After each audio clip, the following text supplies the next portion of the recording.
presidential communication and the press, in which I am honored to have served for a good 9 years as the press secretary in the office of the President of the Republic of South Sudan, the highest office in the land. Let me thank my brother Peter Garangor Ayok for coming up with a very wonderful consultancy project. This is very unique, of its kind, and I think all the humans are public speakers in their own right, depending on how and when they want to speak and who are they speaking to. There's nothing unique about human being better than the other human being except the knowledge. If you wanted to be better, acquire knowledge. If you have acquired knowledge, be humbled, because the element of humanity is still connected. Because if you get the knowledge and you become aggressive and become mocking people, you will also not be relevant. This is the first entering point. In order for anyone to learn about public speaking, how you become public speaker, there are about 8 or 9 or 10 points you need to first learn. But I will just take 2 or 3. Nervousness. Anyone is nervous, particularly when you are faced with an audience that you have not seen for the first time.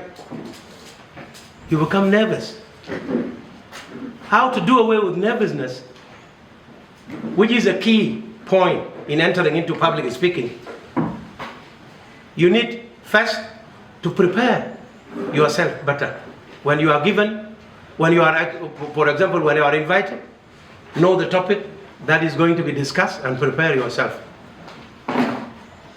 Within this nervousness, how you can even do away with it is the ownership of a topic you want to take. Don't care about somebody who has learned more than you.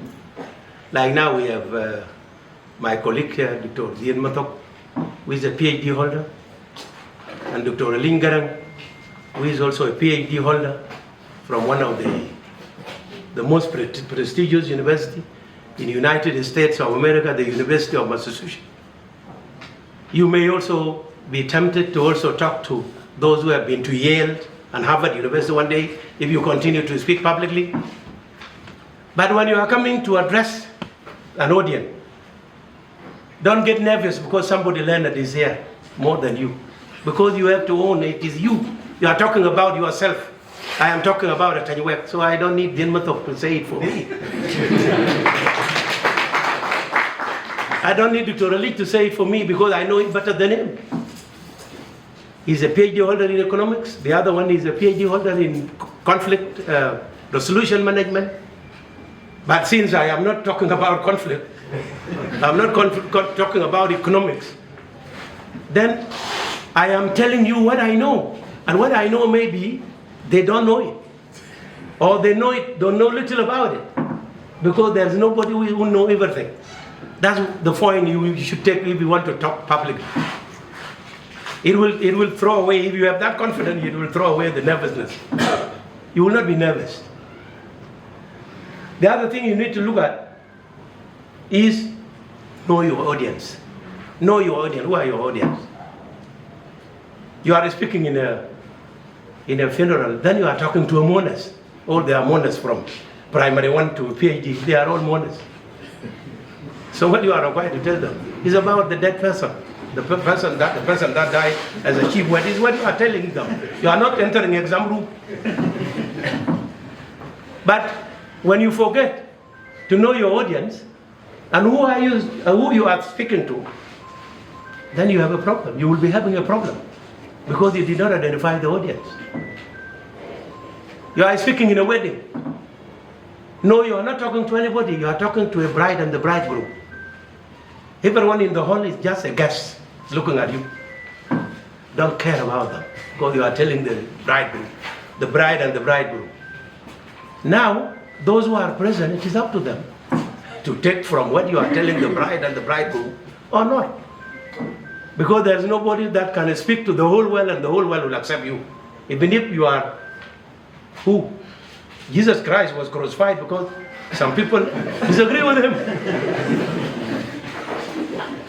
If people did not disagree with him, you could have believed that until today. So the fact that people disagree with Jesus Christ, Prophet Muhammad was fought and was dislocated from Makkah to Al-Madinah. He went to Al-Madinah, and later on when they recaptured Makkah and came back, he died and was buried there. The story closed. So if Prophet Muhammad was challenged, and Jesus Christ was challenged, who are you? Who are we? So that you talk about anything that everybody will accept. When you are talking, know that there are those who will even refuse for the sake of refusing to understand. And if they have refused, or some people will look down at you, because not anybody, okay, is respected by anybody. Even on my own ego, I can refuse to accept the professors. And I don't even give them respect. It is up to me. Because when I am in my room, they don't control me. So whoever has decided to look down at you, it is up to that person. Accept as an opinion. Because you have to differ in an opinion with people. So when you are speaking, use humor. You have to be human. Okay? Tell your stories. Okay? Use effective communication. Use effective language. A language that is effective. Ustaz has said this clearly. Any language you want to address people, even in Luo language, you must know Luo language properly. If you don't know it, please allow others to translate you so that the message goes. Because don't assume. And of course, English language is the most complicated language. We can know it, we cannot know it. Now, anybody who have not been in England, they think the best English speakers are the English people who live in England. But the English people have 6 accents of English. And the most important one is what is called received pronunciation, which the king and the queen spoke when they are speaking.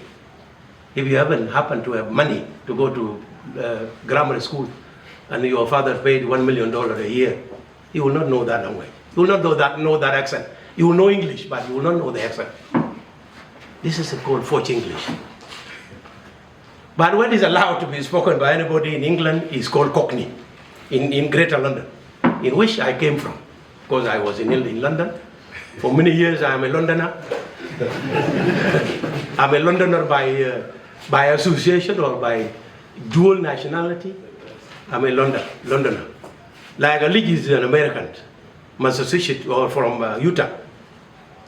Any state that you come from, if you are nationalized, you become part of that nation. But you cite where you reside. Okay? And there are other accents of English language. So don't worry about your accent. Worry about grammatical way of coordinating your English when you are actually speaking in English.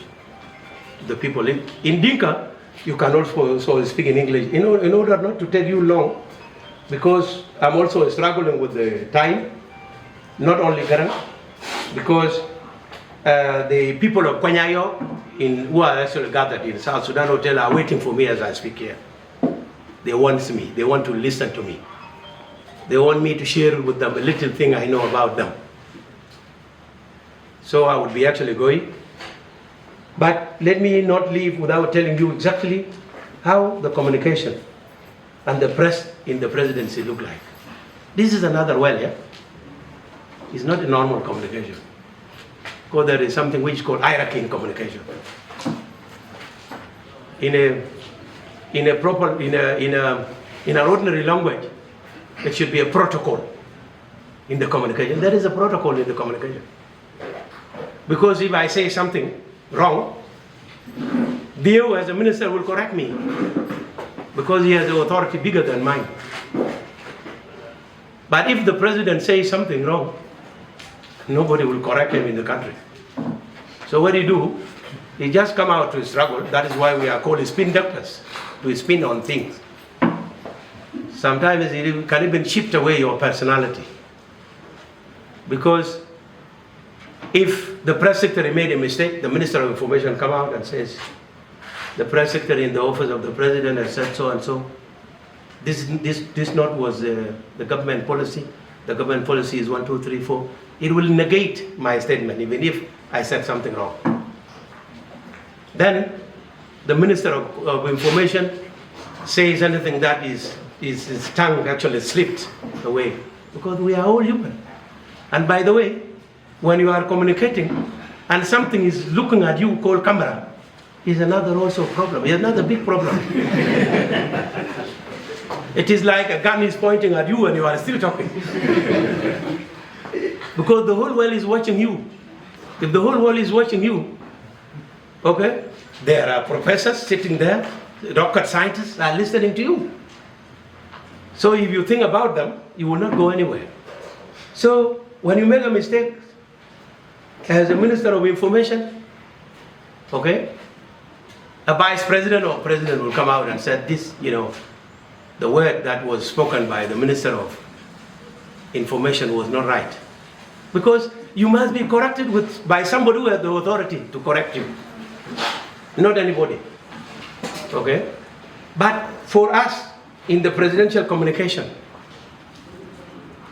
if the president says something which the public disapprove, we come out to try to say the president did not say this.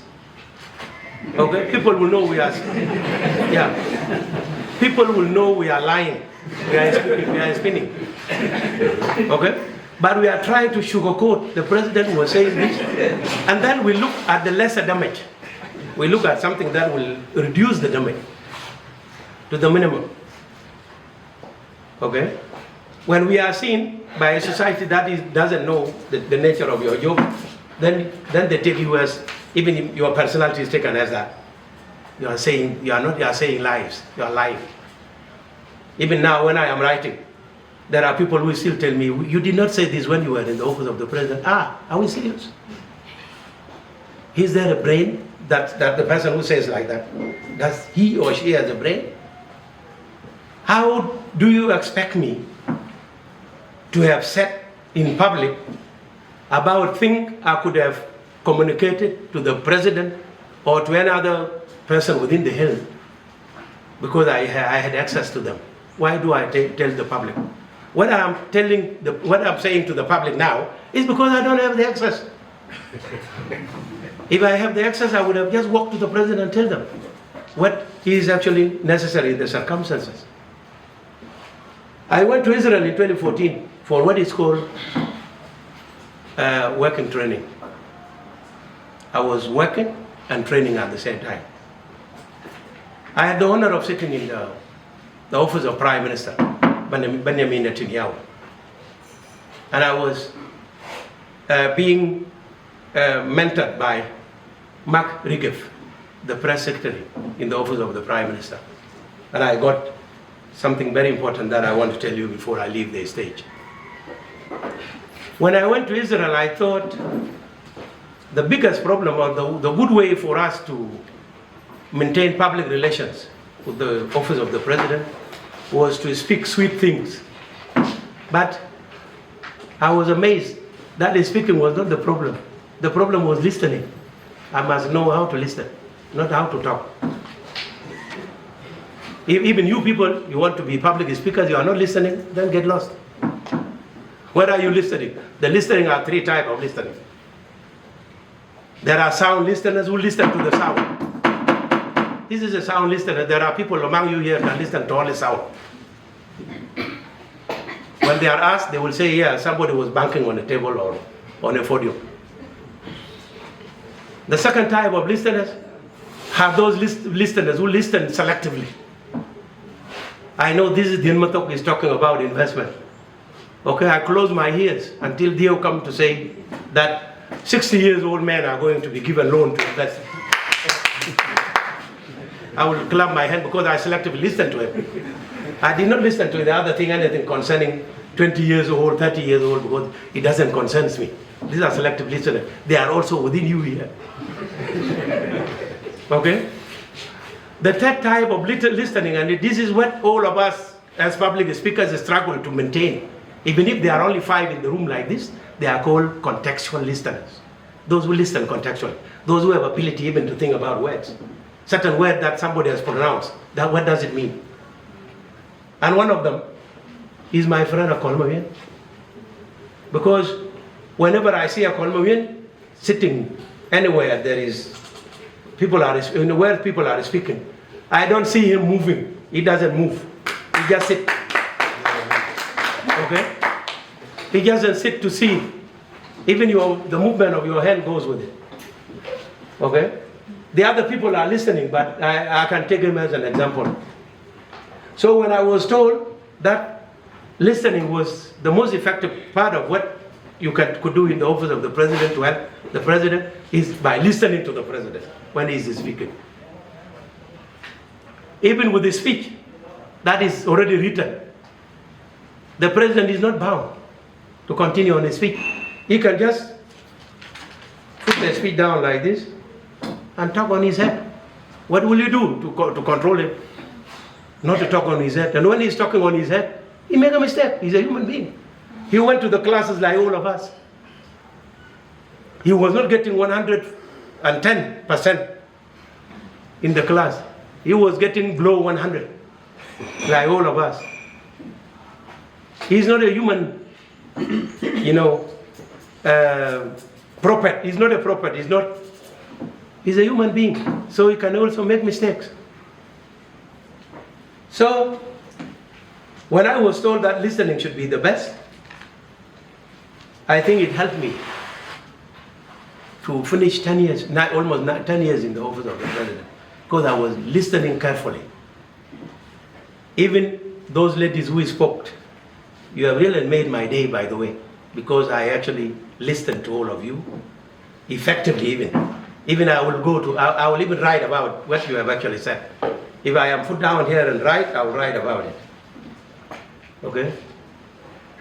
This young lady here, Awek, when she speak on Facebook live about medical issues, and she speak using medical jargon, the way she explained it to them has made me to be one of her followers. When she's on live, I have to be there. I don't go out unless I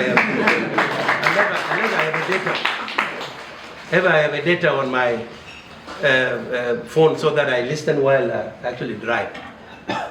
Okay. So,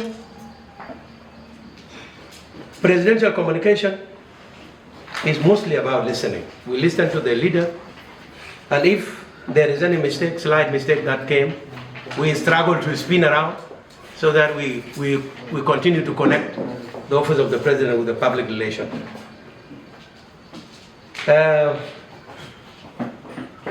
The final thing I want to tell you before I actually go, in a public speaking, the most important thing is feedback. The feedback on any step you have taken in public speaking. Like the way Ngwangako spoke here. In a feedback, I will give you 90 or more than 90%.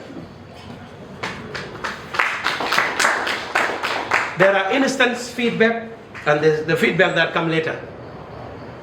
And my problem with Junubin, when they are speaking, They don't look for feedback. Feedback, the instant feedback is important. Looking at the body language of the people.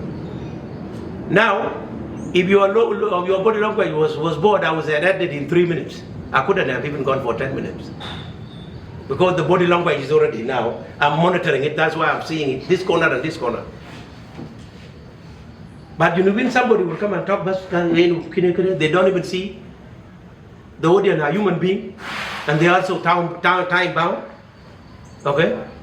You will talk until you are stopped. Okay? قاعد ياكل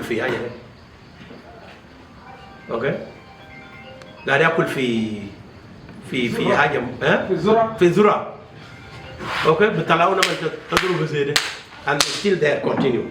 You cannot do that. You are a human being. Speak to the people because you audience are the people. Let their body language communicate to you that they want you to still continue to talk. If the body language of the people doesn't want you to talk, then you leave the stage. You cannot continue to talk anyhow. Okay? Ladies and gentlemen, allow me to say congratulations to Karan for launching this important project. I like it. I will be there to support. Okay? If I am asked anytime, I know I have no money, but I have the other way of helping.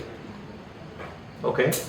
Because I've told someone, and it was even surprised. I said, to be a wealthy or you are a poor person is a matter of choice. You choose to be poor, you choose to be wealthy. And he said, why? How? I said, if you have chosen to be wealthy person, do it like me. Even your pocket is empty, you walk like a wealthy person. Let people beg you. Open yourself to anybody. Anybody who wants you, let them get you. If they are asking you for money, say, sorry, I don't have them. You are a wealthy person. Who doesn't have money? There are wealthy person who doesn't have money. And there are people who have money and they are poor. There are poor who have money because they still act poor, even if they are not. Those people, you know them, I will not mention their name. So I think I will have to end here. Garang, anytime you want me, you call me, my contacts are with you. And before further ado, I'll say, Honorable Dr. Dio, thank you so much. And please, I am just taking permission from you to go and attend the other occasion. Thank you so much. Thank you.